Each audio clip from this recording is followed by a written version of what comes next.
Jeans, basket et blouson de marque, voici le nouveau Premier ministre de la Tchétchénie, Ramzan Kadyrov. Il n'a pas encore 30 ans, c'est le fils de l'ancien président assassiné en 2004.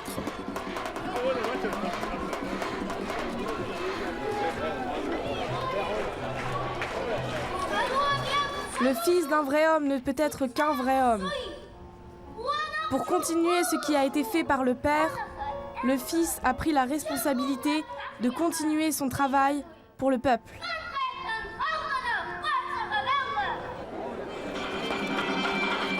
Dans cette petite république du Caucase, aux côtés de son père, Ramzan Kadyrov aurait supervisé les milices, les Kadyrovtsi, accusés de torture et d'enlèvement. Il combattait contre les Russes il y a 10 ans, pourtant c'est lui que le Kremlin a choisi pour diriger la Tchétchénie. Pour comprendre le choix de Vladimir Poutine, nous rencontrons son conseiller spécial sur les affaires tchétchènes. Ramzan Kadyrov est indispensable parce qu'il a des milliers de gens armés derrière lui, qui lui font confiance et qui le suivent. Et c'est pas étonnant. Tout le pouvoir politique, économique et militaire de la République se trouve entre ses mains. Qui est Ramzan Kadyrov? Comment dirige-t-il la Tchétchénie? Nous partons à sa rencontre. L'aéroport de Grozny est toujours fermé. C'est de la République voisine d'Ossétie du Nord que nous nous rendons sous bonne escorte en Tchétchénie. Même si la guerre est officiellement terminée, l'armée russe est très présente. Le long de la route, les camps militaires se succèdent.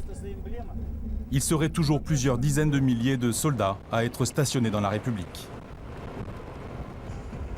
Grozny, la capitale tchétchène. Les traces des combats sont loin d'avoir disparu. Mais au centre-ville, la vie économique redémarre doucement. Les étalages du marché central sont aujourd'hui bien fournis. Fruits et légumes abondent. Autour, les habitations renaissent peu à peu des cendres. Beaucoup d'hommes sont morts pendant la guerre, alors, bousculant les traditions, les femmes doivent les remplacer pour la reconstruction. Sur l'avenue principale rénovée de Grozny, les petits commerces et les bars-restaurants rouvrent. C'est là, devant le bar Tyson, une des idoles de Kadyrov, que nous rencontrons Israël. Milicien le jour, garde du corps le soir, il affiche fièrement sur son t-shirt le portrait du nouvel homme fort tchétchène. Je le soutiens des 2 mains et des 2 jambes. Je serais content qu'il soit le président. C'est un espoir. Moi, je ne connais personne contre lui. Celui qui est contre lui, c'est mon ennemi. Ramzan Kadyrov n'est pas souvent à Grozny. Pour le rencontrer, il faut rejoindre le village de Tsentoroy, une forteresse à 50 km de la capitale. C'est le fief de la famille Kadyrov. Notre chauffeur est un de ces hommes, c'est un Kadyrovtsi, un milicien au service du clan Kadyrov. Combien de miliciens travaillent pour Ramzan Kadyrov à Tsentoroy? À peu près 1000. Nous sommes presque tous de Tsentoroy. Notre travail, c'est de remettre de l'ordre dans la République tchétchène. Le milicien a combattu les forces russes aux côtés de Ramzan Kadyrov. C'était pendant la Première Guerre. Il se souvient de sa façon de se battre. Comme un vrai Tchétchène, un vrai homme, un lion sans peur. Il était toujours en première ligne. Les autres commandants étaient derrière. Mais lui, toujours devant. Notre chauffeur vient souvent se recueillir au cimetière du village. C'est ici que le père de Ramzan Kadyrov est enterré. Le milicien était là lors de l'attentat. Il y a eu une grande panique. On s'est tout jeté sur lui. Il était encore vivant. Mais quand on est arrivé à l'hôpital, il était mort. Un peu plus bas, dans le village, nous rejoignons la résidence privée de Ramzan Kadyrov. Sur le parking, les voitures personnelles du jeune chef. Un luxe qui tranche avec la pauvreté du pays. Ramzan Kadyrov reçoit ce jour-là des dignitaires religieux.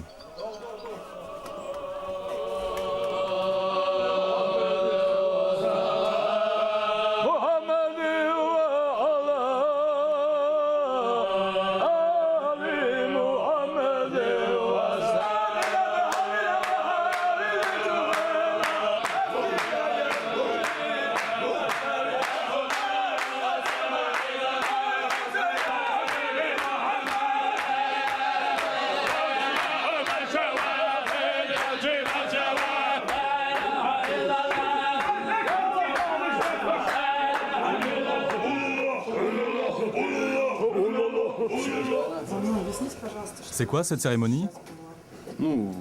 Chaque jeudi soir, depuis la mort de mon père, on prie et on fait le zikr.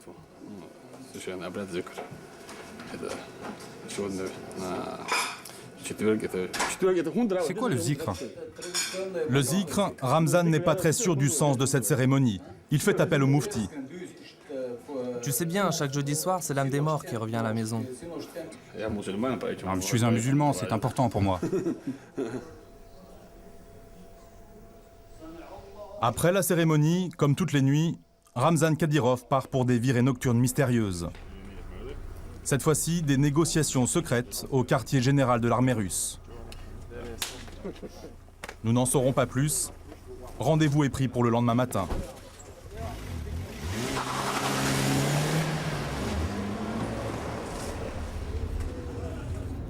Ramzan a peu dormi.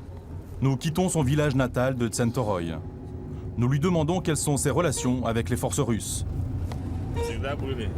Bien sûr que j'ai des bonnes relations avec les militaires russes. On se comprend, on exécute ensemble les ordres de Poutine, le chef de l'État.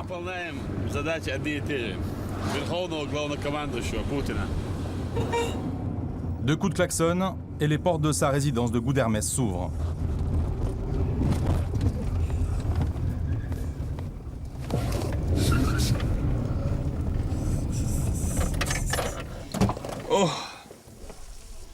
Ramzan est un homme pressé.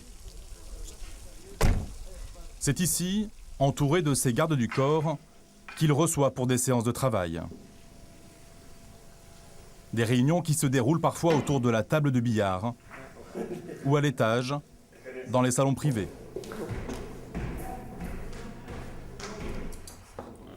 C'est là qu'il nous parle de son passé. Ramzan Kadyrov n'a pas toujours été l'allié de Moscou. Pendant la Première Guerre, en 1994, il se battait pour l'indépendance contre les forces russes. Je ne regrette pas la guerre. À l'époque, c'était le peuple qui se soulevait. J'étais avec lui. Je n'ai jamais été pour ou contre les forces russes. J'étais seulement avec le peuple. Avant la Seconde Guerre de 1999, il a rejoint le camp russe. Aujourd'hui, il n'est pas tendre avec les indépendantistes, ses anciens camarades. Zakayev était un alcoolique. Il dansait dans les rues de Grozny pour une bouteille de vodka. Il dansait, chantait, pleurait. Il était comme ça. Audugov, c'était un bâtard. Le père de Yanderbiev a brûlé le Coran pour satisfaire le KGB. Doudaïev ne connaissait même pas le mot islam. Maskhadov n'a jamais fait une seule prière. Il l'a appris seulement en 1998. Kadyrov combat aujourd'hui les indépendantistes, mais aussi les wahhabites, les islamistes radicaux. Je veux lutter contre tous les wahhabites. Ce sont des terroristes. Je veux le faire jusqu'à la fin de mes jours. Ce sont les ennemis de l'islam et du peuple.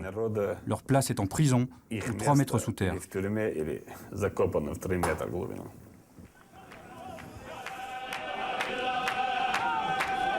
Kadyrov joue sur du velours. Pour s'imposer, il doit se mettre dans la poche les religieux modérés qui comptent en Tchétchénie. Il sait y faire. Cet après-midi, Ramzan Kadyrov organise spécialement pour eux une petite fête. Après les danses traditionnelles et le festin, chaque imam repartira avec son petit sac cadeau. À l'intérieur, les clés d'une voiture neuve. Seule difficulté sur le parking, trouver la bonne serrure. C'est celle-là la nôtre? Non, c'est pas celle-là. Regarde sur la clé, il y a un numéro. T'as trouvé la tienne? Oui, merci. Pour une fois qu'on a quelque chose. Comment ça pour une fois? Vous avez eu beaucoup de choses. La presse, l'électricité et les voitures.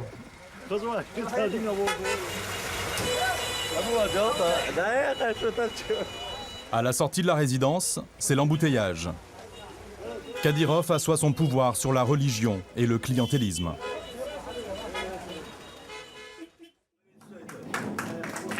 Le lendemain matin, nouvelle démonstration dans sa résidence. Il reçoit les meilleurs élèves de Tchétchénie.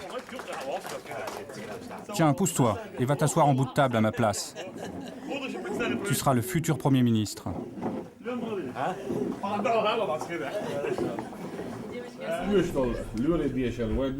Nous avons besoin de professeurs, de médecins et de spécialistes de la construction.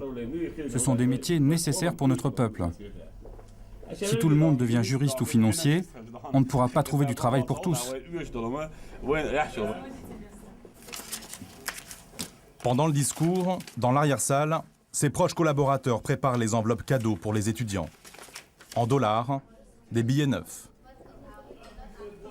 En tout, une cinquantaine d'enveloppes bien garnies.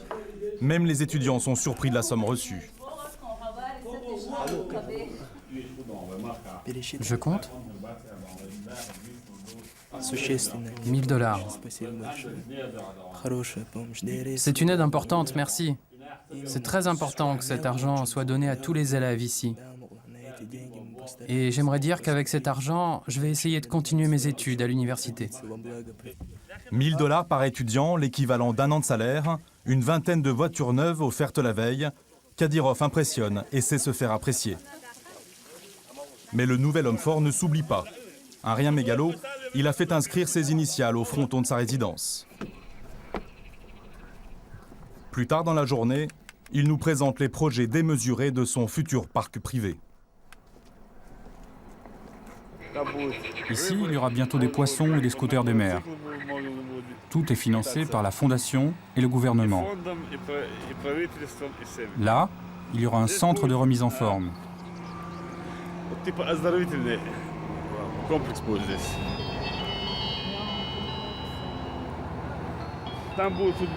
Ici, des terrains de foot, de basket et de volley-ball. Et de ce côté, on construira un hippodrome.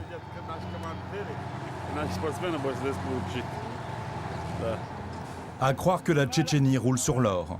En fait, tout cet argent provient en grande partie de la fondation Armad Kadyrov, du nom de son père. Une organisation privée qui gère des dizaines de millions de dollars au service des ambitions de Kadyrov Junior.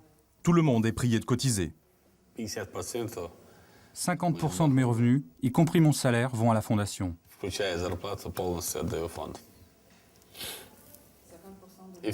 Tous mes amis donnent, tous. Mes camarades aussi. Tous ceux qui travaillent en Tchétchénie, mais aussi en dehors. En quelques années, le jeune homme a accumulé une fortune considérable. Quelle somme vous reversez à la fondation? D'où vient votre fortune? Je dois vraiment répondre? Oui, ça serait mieux de répondre.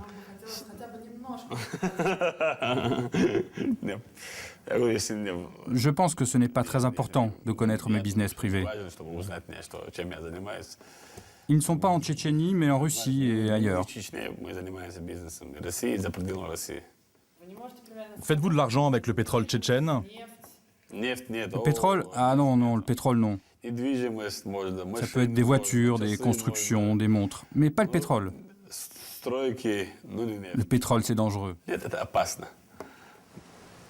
En Tchétchénie, le partage du pétrole entre les différents clans serait même la cause de la première guerre. Pour le conseiller sur les affaires tchétchènes de Vladimir Poutine, Kadyrov tire une partie de sa fortune de l'or noir. Chacun ramasse ce qu'il peut. Il y a dans la République beaucoup de stations-service, sous le nom Leader. Ramzan s'occupe du business du pétrole. Mais comme il est interdit de cumuler les fonctions politiques et commerciales, il a donc passé la main à ces hommes. Il fait beaucoup d'argent comme ça. Pour avoir une idée de ce que je donne à la fondation, regardez tous les travaux dans la République. Et le plus grand projet actuellement financé par la fondation, c'est la future grande mosquée de Grozny. Elle était le rêve de son père. Avec l'argent de la fondation, Ramzan va le réaliser en 2 ans pour 20 millions de dollars. Entouré de 2 gardes du corps, voici son futur imam, le grand moufti de Tchétchénie. Il peut être content, il sera à la tête de la plus grande mosquée de la Fédération de Russie. En revanche, l'imam n'est pas très curieux sur l'origine de l'argent versé par la fondation. Moi, je ne suis que moufti, ce n'est pas mes affaires. Je ne fais pas d'enquête sur cette question. D'où et comment vient cet argent? Pour essayer de comprendre le fonctionnement de cette fondation, nous avons rendez-vous avec son trésorier. C'est l'homme d'argent de Kadyrov. Dans le coffre de sa berline, quelques projets de la fondation, mais combien brasse-t-elle de millions de dollars? Mystère. Je ne sais pas exactement. Non, je ne sais pas exactement. C'est à peu près un budget normal. Hein. C'est environ 1, 2, 3 millions de dollars. Je ne peux pas vous dire précisément. Dans les mains du trésorier de Kadyrov, la dernière folie du Premier ministre, la construction d'un aquapark de 10 millions d'euros. La construction de ce parc aquatique, c'est l'idée de Ramzan Kadyrov. Il a demandé à tous ses amis, les businessmen et ses camarades de l'aider.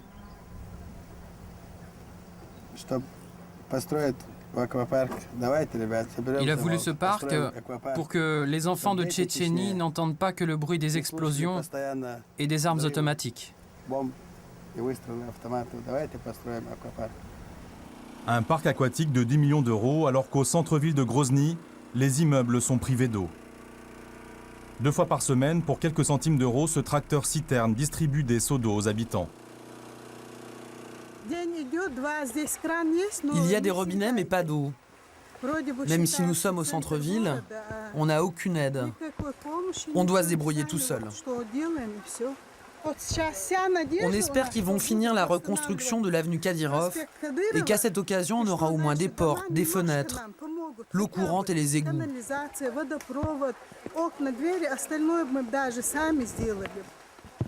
Maintenant, les gens qui restent dans le centre, ce sont les invalides et les retraités.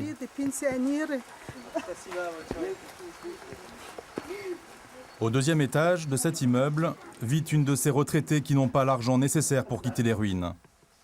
Cette vieille femme était chez elle pendant le bombardement de son appartement.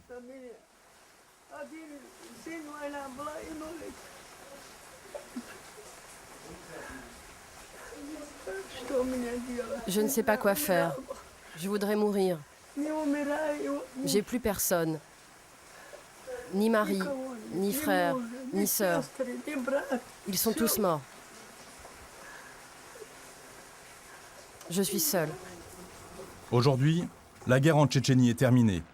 Le bilan est très lourd, 200 à 300 000 morts, dont 35 000 enfants, 19 000 mutilés et plus de 28 000 orphelins. Mais pendant que Kadyrov impose son pouvoir à coups de dollars, les exactions continuent. Très souvent des kidnappings crapuleux ou politiques, dont le pouvoir tchétchène et les forces russes seraient complices. Difficile d'en parler sur le sol tchétchène. Nous allons à Moscou, dans les bureaux de l'Association de défense des droits de l'homme Mémorial. Pour l'avocate Lydia Yusupova, les exactions sont loin d'être terminées. Le 4 mai, cette année, à Vedina, ont été kidnappées par soi-disant les forces antiterroristes 6 personnes. Parmi elles, un homme de 50 ans, Abriev, et 2 écoliers, les frères Murtazaïev et Artsov. À Grozny, le 4 mai encore, une femme, Nadourev, née en 79, a disparu. Cette liste, on peut la continuer sans fin. Ces exemples sont nombreux. On entend très souvent des histoires de gens qui sont kidnappés par des inconnus armés en tenue de camouflage.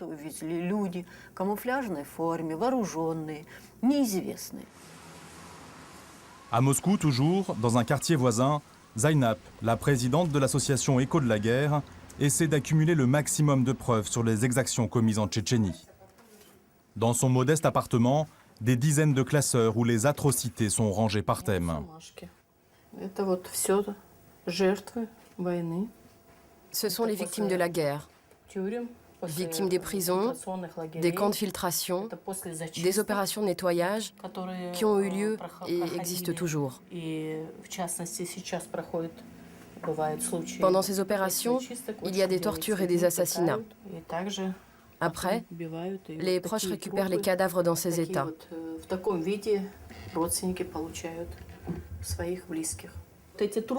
Ce sont tous des cadavres qui ont été rachetés. Les proches et les villageois collectent l'argent et après ils rachètent les cadavres massacrés et torturés pour pouvoir les enterrer.